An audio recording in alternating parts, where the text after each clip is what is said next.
आज का टॉपिक है हॉर्नवर्ड्स, जिसके अंतर्गत हम लोग पढ़ेंगे एंथ्रोसीरोस, जो कि आता है आपके एंथ्रोप्सिडा, है ना। ये पूरी जो आपके फैमिली जो होती है या एंथ्रोसिरोटेसी, मतलब कि इसके अंतर्गत आने वाले जो एंथ्रोसिरोटेसी के अंतर्गत आते हैं आपके एंथ्रोसीरोस, जो कि एक प्रकार के ब्रायोफाइट्स होते हैं। ठीक है, तो ब्रायोफाइट्स में ये हॉर्नवर्ड्स के अंतर्गत आती है। हॉर्नवर्ड्स के अंतर्गत इसलिए रखा गया है क्योंकि इसमें जो स्पोरोफाइटिक स्ट्रक्चर होता है हॉर्न शेप में या सींग नुमा होता है। ठीक है, नेक्स्ट चलते हैं इसके एक अगले स्लाइड में। तो इसमें देखते हैं, सबसे पहले हम इंट्रोडक्शन के बारे में जानते हैं। तो इसकी जो बॉडी होती है ना, इसकी जो प्लांट बॉडी होती है मुख्य रूप से थैलर्स के फॉर्म में होती है, थैलाइड के फॉर्म में होते हैं। मतलब कि इसकी जो बॉडी होती है रूट स्टेम लीफ में डिवाइड नहीं किया जा सकता, पोस्ट्रेट होती है ना। पोस्ट्रेट कहने का मतलब है कि ये जमीन से एकदम चिपका हुआ रहता है ना, जमीन से चिपका हुआ रहता है। डाइकोटोमोस्टली ब्रांच्ड होती है। इसके अलावा इसके थैलस होते हैं लोबडेड होती है। ठीक है, लोबडेड होती है। इसका जो थैलस होती है मुख्य रूप से ना मोनोसियस टाइप का होता है। इसके एक ही थैलस में male gamete and female gamete का फॉर्मेशन हो सकती है। दूसरा आता है इसका ऑक्यूरेंस के बारे में। तो ऑक्यूरेंस का मतलब होता है प्राप्ति स्थान। ठीक है, तो ज़्यादातर जो ब्रायोफाइट्स होती है हम पहले से जानते हैं, क्योंकि जो ब्रायोफाइट्स होती है जिसको हम एम्फीबियंस प्लांट बोलते हैं, जो कि नम स्थानों पर और टेरिस्ट्रियल स्थान दोनों पर भी पाया जा सकता है। ठीक है, तो वैसे ही आपके एंथ्रोसीरोस होते हैं। एंथ्रोसीरोस का जो ब्रायोफाइट्स होती है ये भी मुख्य रूप से टेरिस्ट्रियल स्थान पर, ये नम या फिर छायादार स्थानों पर पाई जाती है। कुछ प्लांट्स ऐसे होते हैं जो कि ट्रॉपिकल रीजन के विपरीत होते हैं, है ना। कुछ होते हैं जो कि ट्रॉपिकल रीजन क्षेत्र में भी पाए जा सकते हैं। तीसरा नंबर आता है एक्सटर्नल मॉर्फोलॉजी। तो एक्सटर्नल मॉर्फोलॉजी जब बात करते हैं तो ये मुख्य रूप से एक छोटा सा थैलस होता है, पोस्ट्रेट होती है, ज़्यादा डार्क ग्रीन होते हैं, डाइकोटोमोसली ब्रांच्ड होता है, डॉर्सी वेंट्रल होते हैं। ठीक है, डॉर्सी वेंट्रल होती है, मतलब कि इसका डॉर्सल सरफेस अलग होता है और दूसरा वेंट्रल सरफेस अलग होती है। इसमें मिड रिब है ना, मिड रिब होते हैं वो अपसेट होता है, बीच में डार्क कलर का स्ट्रक्चर है वो मिड रिब कहलाती है, जो कि इसमें नहीं देखने को मिलता, बाकी ब्रायोफाइट्स में ये देखने को मिलता है। इसके अलावा इसके जो थैलस होती है ना, इसके जो थैलस होती है इसमें कई कई जगहों पर एक छोटे छोटे स्पॉट्स पाए जाते हैं, जो कि म्यूसिलेज भरा हुआ होता है। इस म्यूसिलेज में जनरली एल्गल जोन पाई जाती है, जिसको हम आने वाले स्ट्रक्चर में, इंटरनल स्ट्रक्चर में देखते हैं।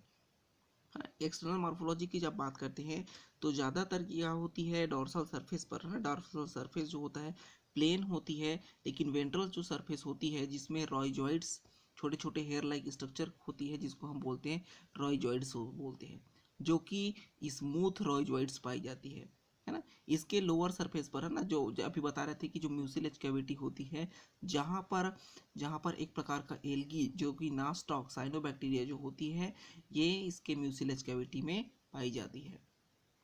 इसकी इंटरनल स्ट्रक्चर की बात करते हैं आपके एंथ्रोसिरोस की। तो इसका जो थैलस होती है जनरली दो पार्ट से मिलकर बना होता है। एक ऊपर की ओर होता है उसको बोलते हैं हम अपर एपिडर्मिस, जो कि नीचे की ओर होता है उसको बोलते हैं हम लोअर एपिडर्मिस। ठीक है, इसकी अपर एपिडर्मिस और लोअर एपिडर्मिस के बीच में बहुत सारे सेल्स का स्ट्रक्चर होता है, मल्टी सेलुलर स्ट्रक्चर होती है, जिसके सभी सेल्स में, अधिकांश सेल्स में क्लोरोफिल भरे होते हैं। चूंकि ये डार्क ग्रीन कलर का होता है, इस कारण से क्लोरोफिल भरी होती है। और हम जानते हैं कि जिसमें क्लोरोफिल भरा हुआ होता है उसको क्लोरेन काइमेटस सेल्स बोलते हैं। मतलब कि इसके अपर एपिडर्मिस सेल्स और लोअर एपिडर्मिस सेल्स को छोड़कर जितने भी सेल्स होते हैं बीच में, जिसमें बहुत सारे सेल्स में क्लोरोफिल भरा हुआ होता है।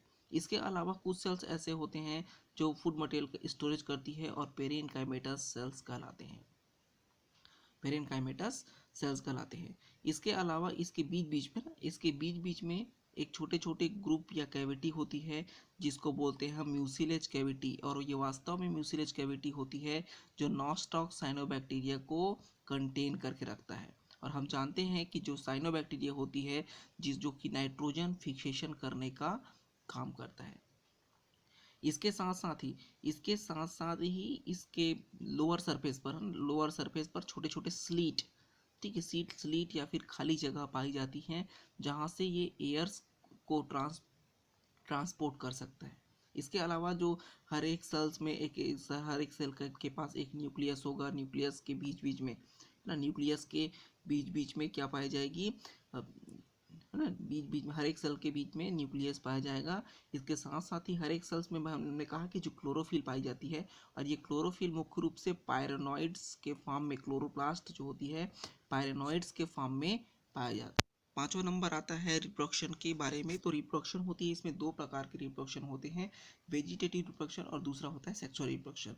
तो पहले देख लेते हैं कि वेजिटेटिव रिप्रोडक्शन क्या होती है। तो हम वेजिटेटिव रिप्रोडक्शन की वह प्रोसेस होती है जिसमें कोई थैलस है ना, जिसमें कोई थैलस अपने बॉडी पार्ट से एक न्यू थैलस का फॉर्मेशन कर सकता है डिफरेंट पार्ट्स के माध्यम से, तो कहलाता है वो वेजिटेटिव रिप्रोडक्शन। वेजिटेटिव रिप्रोडक्शन होती है, इसमें पहला होता है by death and decay of older part of thallus. इसका मतलब ये होता है कि कोई अगर एक न्यू थैलस होगा, ठीक है, कोई एक न्यू थैलस होगा, तो इसका जो टूटा हुआ भाग रहेगा, जैसे मान लेते हैं कि ये एक प्रकार का थैलस है ना, एक प्रकार का थैलस है, तो इसका थैलस अगर किसी भाग से नीचे वाले भाग अगर सड़ता जाता है, तो इसके ऊपर क्या होती है, एक न्यू थैलस का फॉर्मेशन होने लगते हैं। इसको कहते हैं हम by death and decay of older part. दूसरा होता है बाय ट्यूबर, जैसे कि इस पिक्चर में दिखाई दे रहा है, ये पीछे साइड जो स्ट्रक्चर दिखाई दे रहा है, ये कहलाता है बाई ट्यूबर्स के माध्यम से।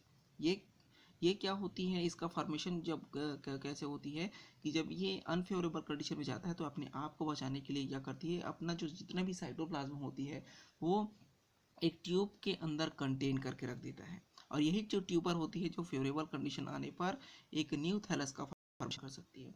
दूसरा होता है गेम्मा। ये गेम्मा का फॉर्मेशन है ना, गेम्मा का फॉर्मेशन एक कप लाइक स्ट्रक्चर में होती है जिसको बोलते हैं हम गेम्मा कप, ठीक है। ये इस गेम्मा कप के अंदर डंबल शेप्ड है ना, डंबल शेप्ड एक विशेष संरचना होती है जिसको बोलते हैं हम गेमी बोलते हैं। इस गेमी की संरचना इस गेमी की संरचना मुख्य रूप से डंबल शेप्ड होती है, जिसमें बहुत सारे सेल्स पाए जाते हैं। इसके अलावा इसके इसके दोनों लैटरल साइड में ना, दोनों लैटरल साइड में एक खांच पाई जाती है, और इस खांच के नीचे एक सेल्स पाए जाते हैं जो कि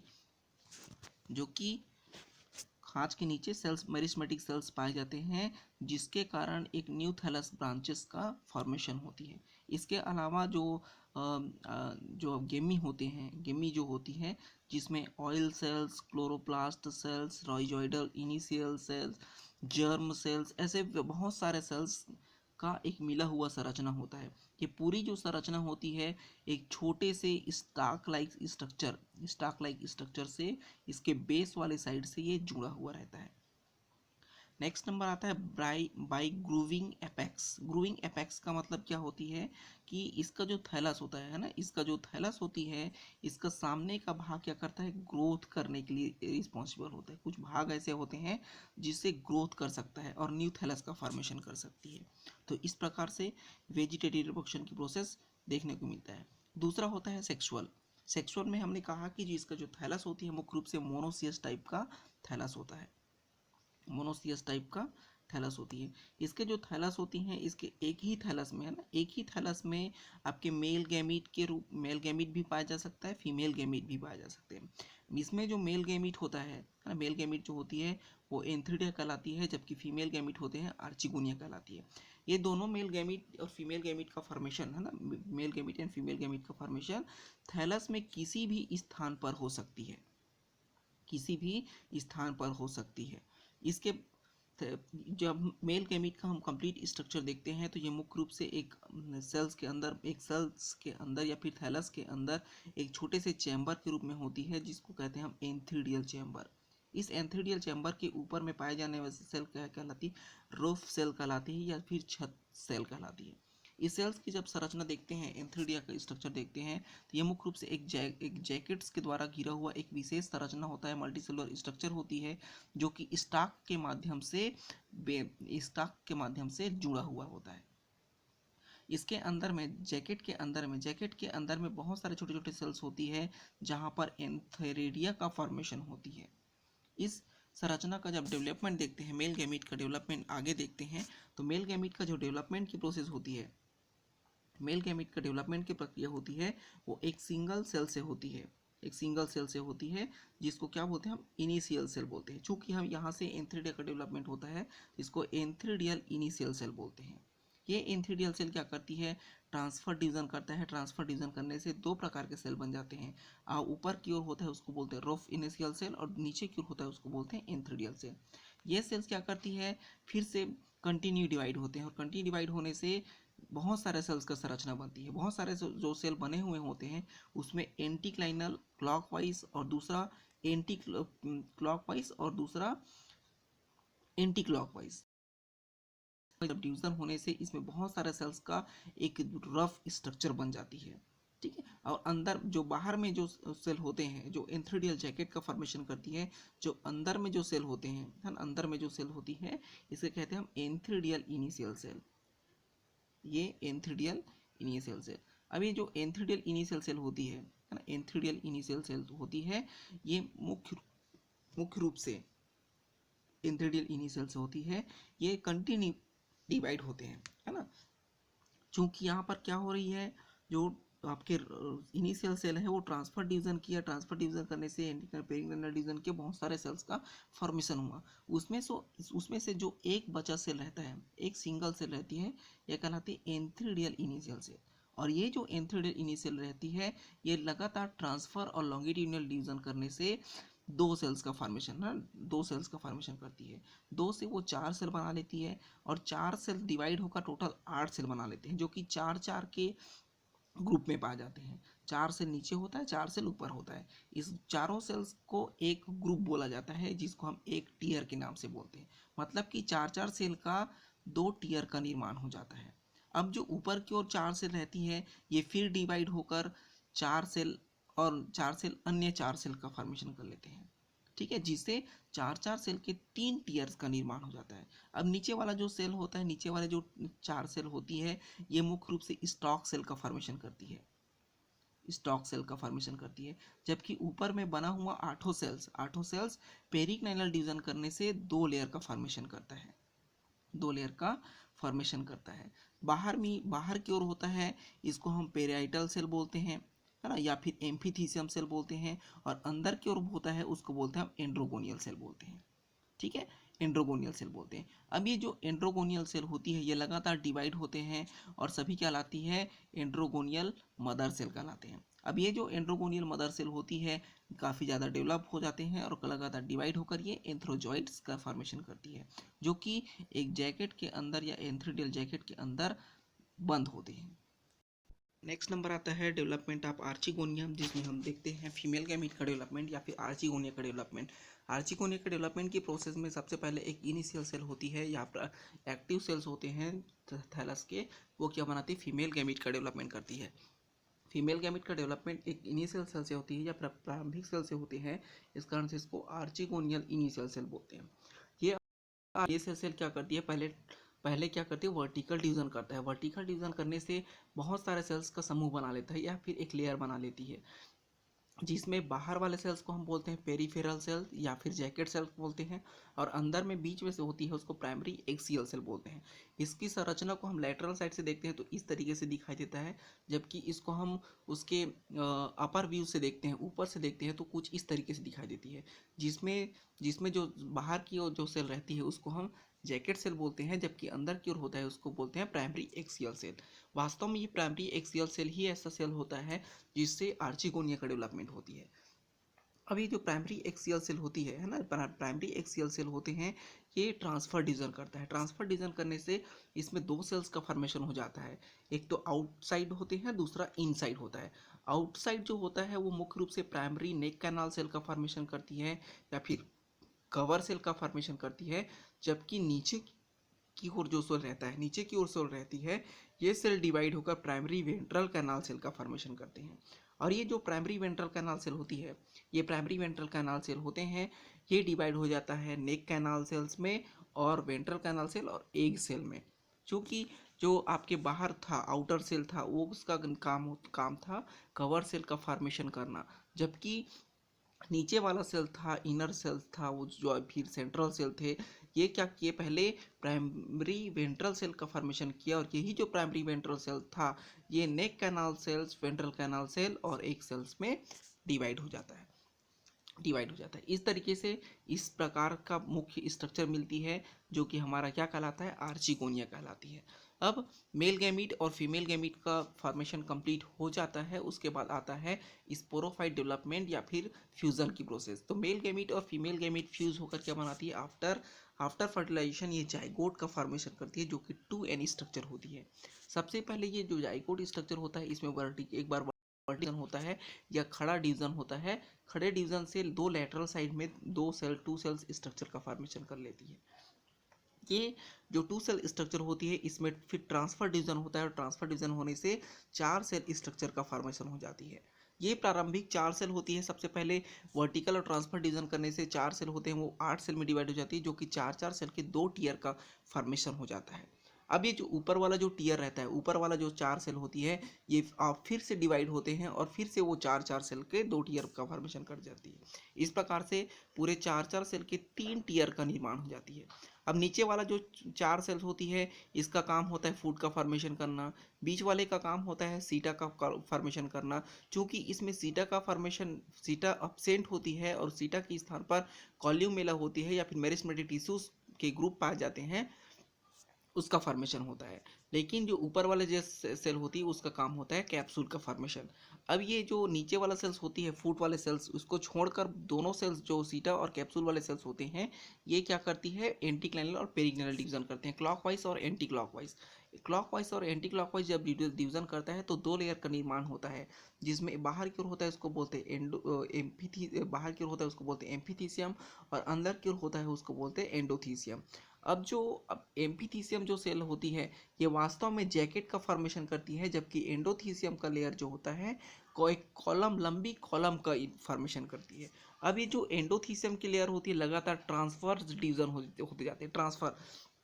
ट्रांसफर डिवीजन होने से, है ना, ट्रांसफर्स डिवीजन होने से ये बीच वाले जो सेल होते हैं एंडोथीसियम की सेल्स, ये लंबी लंबी फिलामेंटस स्ट्रक्चर का फॉर्मेशन करने लगते हैं, लंबा सेल्स का फॉर्मेशन करने लगते हैं।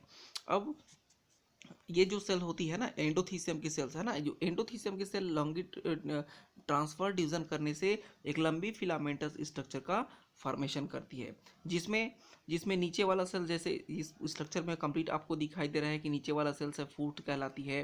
फूट के नीचे वो होता है आपके सीटा या फिर सीटा होती है, लेकिन यहाँ पर सीटा अब्सेंट होता है और सीटा की जगह पर मेरिस्टेमेटिक टिश्यूज का एक ग्रुप पाया जाता है। और ऊपर वाला पूरा भाग क्या कहलाता है, कैप्सूल कहलाती है, जिसके बीच में, है ना, जिसके बीच में ये वाले भाग में क्या होती है, कॉल्यूमेला प्रेजेंट होती है। कॉल्यूमेला के दोनों साइड पर चैम्बर पाए जाते हैं, जिसमें स्पोर्स प्रेजेंट होते हैं, और ये स्पोर्स मुख्य रूप से स्पोर टेट्राड के फॉर्म में होते हैं, जो कि स्पोर्स मदर सेल में मियोसिस डिवीजन करने से होता है। स्पोर्स मदर सेल जब सक्सेसिव टाइप का डिवीजन करती है, सक्सेसिव मियोसिस करती है, तो स्पोर टेट्राड का निर्माण होती है। और स्पोर मदर सेल जब इन सक्सेसिव टाइप का डिवीजन करता है, तो इसमें स्यूडो इलेटर्स का निर्माण होता है, जो कि वास्तव में स्यूडो इलेटर्स होते हैं, जो कैप्सूल के डिस्पर्सन कराने में मदद करता है, क्योंकि स्यूडो इलेटर्स होती है वातावरण से वाटर का एब्जर्वेशन कर सकता है या फिर एटमॉस्फेयर से फूल का ऑब्जर्वेशन करके वो अपने साइज को इंक्रीज करता है। जैसे ही वो अपने साइज को इंक्रीज करता है, तो इसके दीवार पर या फिर स्पोरोफाइट के दीवार पर, कैप्सूल की दीवार पर एक प्रेशर डालता है, और इस प्रेशर के कारण जो कॉल्यूमेला जो होती है, कॉल्यूमेला वाले भाग से वो रप्चर हो जाती है और स्पोर्स होते हैं वो फ्री हो जाता है। इस प्रकार से इस कैप्सूल का डिसीजन होता है या फिर टूटता है। जैसे कि ये हमारा कैप्सूल है, कैप्सूल के बीच में ये एक कॉल्यूमेला स्ट्रक्चर पाई जा रही है। ये कॉल्यूमेला की स्ट्रक्चर क्या कर रही है, जिसके अंदर में जो आपके स्यूडो इलेटर्स थे, इस तरीके से जो सेल्स थे, ये सेल्स क्या किए, वातावरण से वाटर का एब्जर्वेशन किए, जिससे वो फैलने लगा। फैलने के कारण जो कॉल्यूमेला वाले भाग थे, उसमें एक स्लिट का निर्माण हुआ या फिर दरार का निर्माण हुआ, और इस दरार के कारण थे ये पूरा जो स्पोर्स होता है ब्रस्ट हो जाता है, टूट जाता है, और स्पोर्स होते हैं वो इन्वायरमेंट में फ्री हो जाते हैं। जब ये इस स्पोर की स्ट्रक्चर देखते हैं, तो ये मुख्य रूप से एक गोलाकार संरचना होती है और वो टेट्राड फॉर्म में होते हैं, और इसकी जो संरचना होती है एक्साइन, इंटाइन और न्यूक्लियस के फॉर्म में होते हैं। इसकी जब स्ट्रक्चर देखते हैं हम स्पोर्स का, तो हमको इस तरीके से दिखाई देता है, जिसमें बाहर वाला जो लेयर कहलाता है एक्साइन, अंदर वाला होता है इंटाइन और ये न्यूक्लियस। चूँकि यहाँ पर जो स्पोर्स होता है वो टेट्राड के फॉर्म में होती है, जिसमें 3 हमको दिखाई देता है, जबकि एक होता है वो हमको नहीं दिखाई देता। जब ये फेवरेबल कंडीशन में जाती है ना, स्पोर जब डिस्पर्सन के पश्चात, आफ्टर डिस्पर्सन के पश्चात वो जब फेवरेबल कंडीशन में जाता है, तो ये अपने जर्म पोर के द्वारा जर्मिनेशन करने लगते हैं, जर्मिनेशन करने लगती है। और उसके अंदर पाए जाने वाला न्यूक्लियस है ना, उसके अंदर है ना, जर्म ट्यूब के अंदर पाए जाने वाले न्यूक्लियस लगातार डिवाइड होते जाते हैं, जिससे नंबर ऑफ सेल्स बढ़ती जाती है और एक मास ऑफ सेल्स का फॉर्मेशन करती है। ये मास ऑफ सेल क्या करते हैं, लगातार अपने स्ट्रक्चर में मॉडिफिकेशन करती है और रॉइजॉइड्स का फॉर्मेशन करते हैं, और ऊपर की ओर एक multi cellular structure young thallus का निर्माण हो जाता है इस तरीके से। ठीक है, तो ये पूरा जो लाइफ साइकिल होता है इसको ओवरऑल ओवरव्यू दिखाया गया है, जिसमें एक ही थैलस से मेल गैमीट का फॉर्मेशन और फीमेल गैमीट का फॉर्मेशन होता है। मेल गैमीट की स्ट्रक्चर में एक का फॉर्मेशन होता है, जबकि है ना, मेल गैमीट में आपके एंथीडिया का फॉर्मेशन होती है, जबकि आर्चिगोनिया से आपके एक का फॉर्मेशन होती है। दोनों होता है और जाइगोट का निर्माण होती है, और इस जाइगोट स्ट्रक्चर होता है जो कि 2n स्ट्रक्चर का फॉर्मेशन कर। जाइगोट से स्पोरोफाइट का डेवलपमेंट कराता है, स्पोरोफाइटिक जनरेशन कहलाती है, जिसमें जाइगोट जो होते हैं ट्रांसफर डिवीजन करती है, ट्रांसफर डिवीजन कर इम्ब्रियो का फॉर्मेशन करता है, और ये इम्ब्रियो लगातार डिवाइड होकर 4-4 सेल के 3 टेयर में डिवाइड हो जाते हैं, और फूट, सीटा और कैप्सूल है ना, जो कि यहाँ पर सीटा अपसेट होता है और वहाँ पर मेरिस्मेटिक जोन पाए जाते हैं, और कैप्सूल का फॉर्मेशन करती है। और इस कैप्सूल के अंदर क्या होती है, स्पोर्स मदर सेल होते हैं। ये spores mother cell meiosis division करती है और स्पोर टेट्राड का निर्माण करता है। और यही जो स्पोर टेट्राड आफ्टर डेशिएशन मतलब टूटने के पश्चात वो फेवरेबल कंडीशन में आकर मास ऑफ सेल बनाती है, और यही मास ऑफ सेल्स है ना, यही मास ऑफ सेल्स अपने स्ट्रक्चर में मॉडिफिकेशन करके एक कंप्लीट न्यू थैलस एंथ्रोसिरोस थैलस का फॉर्मेशन करती है। इस तरीके से ये जो ऊपर के जो स्टेप्स हैं, ऊपर के स्टेप्स जहाँ पर मियोसिस डिवीजन कर स्पोर्टेट्राड बनाती है, और फर्टिलाइजेशन के पहले तक की प्रोसेस क्या कहलाता है, आपके गैमिटोफाइटिक स्टेज कहलाती है या गैमिटोफाइटिक जनरेशन कहलाती है। जबकि आफ्टर फर्टिलाइजेशन जब जाइगोट का फॉर्मेशन होती है और स्पोर्स मदर सेल तक के बनने की प्रोसेस कहलाती है आपकी स्पोरोफाइटिक जनरेशन या स्पोरोफाइटिक स्टेज। इस प्रकार से आपके एंथ्रोसिरॉस का जो लाइफ साइकिल होती है या प्लांट जो स्ट्रक्चर कंप्लीट होते हैं, जिसमें एंथ्रोसिरॉस के ओवरव्यू के बारे में जाने। Thank you.